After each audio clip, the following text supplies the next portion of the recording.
Salam untuk kita semuanya, berjumpa lagi dengan saya di channel Aritela Tutorial, tempat kita untuk berbagi informasi seputar informasi pendidikan dan informasi guru, serta informasi honorer dan informasi lain yang ada hubungannya dengan dunia pendidikan dan guru dan dunia honorer atau informasi yang relevan. Pada pertemuan ini, saya menyapa seluruh Bapak Ibu honorer setanah air yang selalu setia melaksanakan tugas tanpa mengenal lelah dalam melaksanakan kegiatan pelayanan publik di instansi pemerintah pusat, demikian dengan instansi pemerintah daerah. Saya yakin bahwa Bapak Ibu honorer selalu semangat dan selalu dalam keadaan sehat walafiat. Informasi terkini dimuat oleh Warta Guru ID terkait dengan syarat mutlak pendaftaran P3K Guru 2024. Penentu bisa daftar P3K Guru ataupun tidak. Nah, namanya syarat mutlak Bapak Ibu, artinya ya tidak boleh tidak, itu harus ya. Namanya saja mutlak, tidak boleh diabaikan. Nah, terkait dengan syarat mutlak ini Bapak Ibu, supaya Bapak Ibu nantinya jangan kelabakan pada saat pembukaan rekrutmen CSN dalam merekrut ASN P3K Guru 2024, sebaiknya sebelum tiba waktunya pendaftaran, Bapak Ibu guru honorer wajib mengetahui syarat mutlak ini. Nah, apa saja syarat mutlak tersebut Bapak Ibu? Mari kita simak informasi berikut sampai selesai. Dan bagi Bapak Ibu yang sedang menonton, demikian dan Bapak Ibu yang mungkin baru menemukan informasi melalui channel ini, dukung dengan cara like dan subscribe, share, dan komen, serta nyalakan tombol notifikasinya, supaya semua informasi yang disalurkan melalui channel ini selalu update di layar Bapak Ibu. Tanpa basa-basi lagi, langsung pada informasinya. Kementerian Pendidikan, Kebudayaan Riset dan Teknologi Kemendikbudristek telah mengumumkan beberapa persyaratan mutlak bagi guru yang ingin mendaftar seleksi P3K Guru 2024. Nah, berikut ini Bapak Ibu adalah beberapa poin penting yang harus diketahui oleh seluruh Bapak Ibu honorer yang ingin diangkat menjadi ASN P3K Guru. Kementerian Pendidikan, Kebudayaan Riset dan Teknologi Kemendikbudristek telah menyampaikan beberapa usulan rekomendasi dalam upaya penuntasan ASN P3K. Nah, berikut adalah beberapa poin penting dari usulan tersebut. Pertama, pembukaan kembali pengusulan formasi oleh pemerintah daerah. Hal ini yaitu mengenai hal penting untuk mengakomodasi kebutuhan guru dan tenaga kependidikan di daerah. Yang kedua, pemerintah daerah perlu memastikan bahwa formasi yang diusulkan sesuai dengan kebutuhan real di lapangan. Nah, poin penting yang kedua Bapak Ibu yaitu tetap mengupayakan penempatan P1, ya lulus passing grade tahun 2021. Satu, prioritas penempatan P1 perlu dilakukan untuk menyelesaikan masalah guru honorer yang telah lama mengabdi. Yang kedua, yaitu pemerintah perlu bekerja sama dengan pemerintah daerah untuk memastikan penempatan P1 dapat terlaksana. Hal penting yang ketiga, Bapak Ibu, yaitu perkembangan formasi P3K pengawas sekolah. Formasi P3K pengawas sekolah perlu diprioritaskan untuk meningkatkan kualitas pendidikan di Indonesia. Yang kedua, pemerintah perlu memastikan bahwa pengawas sekolah yang direkrut memiliki kualifikasi yang kompeten. Hal penting yang keempat, yaitu pengadaan guru tahun 2024 hanya melalui mekanisme P3K. Ingat Bapak Ibu, ini jelas ya, bahwa pengadaan guru tahun 2024 hanya melalui mekanisme P3K. Dengan demikian, berarti tidak ada untuk CPNS.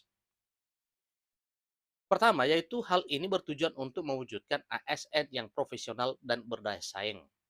Kemudian, pemerintah perlu memastikan bahwa mekanisme pengadaan P3K berjalan secara transparan dan akuntabel. 5. Pemanfaatan dapodik dan database lulusan PPG. Poin pertamanya itu data pokok pendidikan atau dapodik dan database lulusan program pendidikan profesi guru atau database PPG dapat digunakan untuk memastikan penempatan guru yang tepat sasaran. Berikutnya, pemerintah perlu memastikan bahwa data dalam dapodik dan database PPG selalu diperbarui dan bersifat akurat. Yang keenam, peningkatan anggaran untuk gaji dan tunjangan P3K. Poin satunya, Pemerintah perlu meningkatkan anggaran untuk gaji dan tunjangan P3K agar setara dengan ASN PNS. Hal ini penting untuk meningkatkan kesejahteraan dan motivasi P3K dalam menjalankan tugasnya. Hal yang ketujuh, pembinaan dan pengembangan profesional berkelanjutan bagi P3K. Pemerintah perlu memberikan pembinaan dan pengembangan profesional berkelanjutan bagi P3K agar dapat meningkatkan kompetensinya. Nah, tentunya hal ini penting untuk memastikan kualitas pendidikan di Indonesia dapat terus meningkat. Yang kedelapan, penyederhanaan regulasi terkait P3K. Pemerintah perlu menyederhanakan regulasi terkait P3K agar lebih mudah dipahami dan diimplementasikan. Hal ini penting untuk menghindari kebingungan dan hambatan dalam proses pengadaan dan penempatan P3K.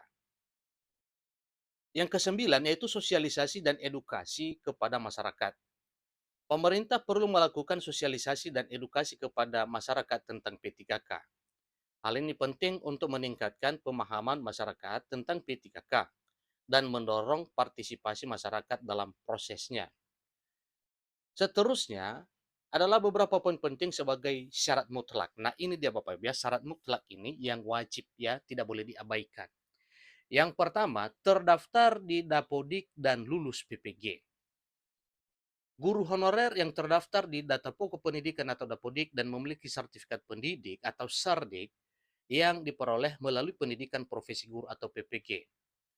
Yang keduanya yaitu atau hal kedua dari poin pertama itu yaitu bagi para guru yang belum memiliki Sardik dihimbau untuk mengikuti PPG dalam jabatan yang akan diselenggarakan tahun 2024. Usia dan masa kerja. Usia pelamar minimal 20, maksimal 59 pada saat melamar. Dan sepertinya tidak logis Bapak Ibu kalau melamar 59 kemudian proses ke proses yang akhirnya sudah pensiun tidak bisa diangkat lagi. Ya. Jadi kalau mungkin masih memungkinkan kalau sampai 56 ya atau 57 masih ada proses. Nah, kalau 59 itu tidak benar lagi itu. Ya karena mulai dari seleksinya pas 59 berikutnya adalah menunggu pengumuman dan pengisian DRH yang akhirnya tahun berikutnya P3K tersebut sudah pensiun belum dapat SK. Guru honorer yang telah bekerja minimal 3 tahun di sekolah negeri dapat mengikuti seleksi tanpa tes.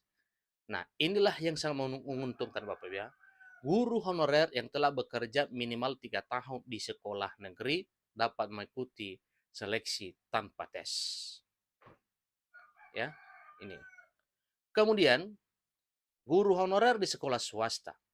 Guru honorer di sekolah swasta yang telah mengabdi minimal 3 tahun dapat mengikuti seleksi dengan tes. Nah, ini bedanya Bapak Ibu ya. Guru honorer negeri minimal masa kerja 3 tahun bisa tanpa tes. Guru honorer yang minimal masa kerja minimal 3 tahun di swasta bisa ikut seleksi dengan tes. Kemudian, mengenai honorer kategori 2. Tenaga honorer kategori 2 yang memenuhi persyaratan dapat mengikuti seleksi tes. Poin yang kelima, formasi ya, prioritas formasi. Prioritas formasi P3K Guru 2024 akan diberikan kepada para guru honorer yang telah terdaftar Dapodik dan memiliki Sardik. Yang kedua, guru honorer yang telah bekerja minimal 3 tahun di sekolah negeri. Dan yang ketiga, tenaga honorer kategori 2 yang memenuhi persyaratan. Yang keenam, dokumen pendukung.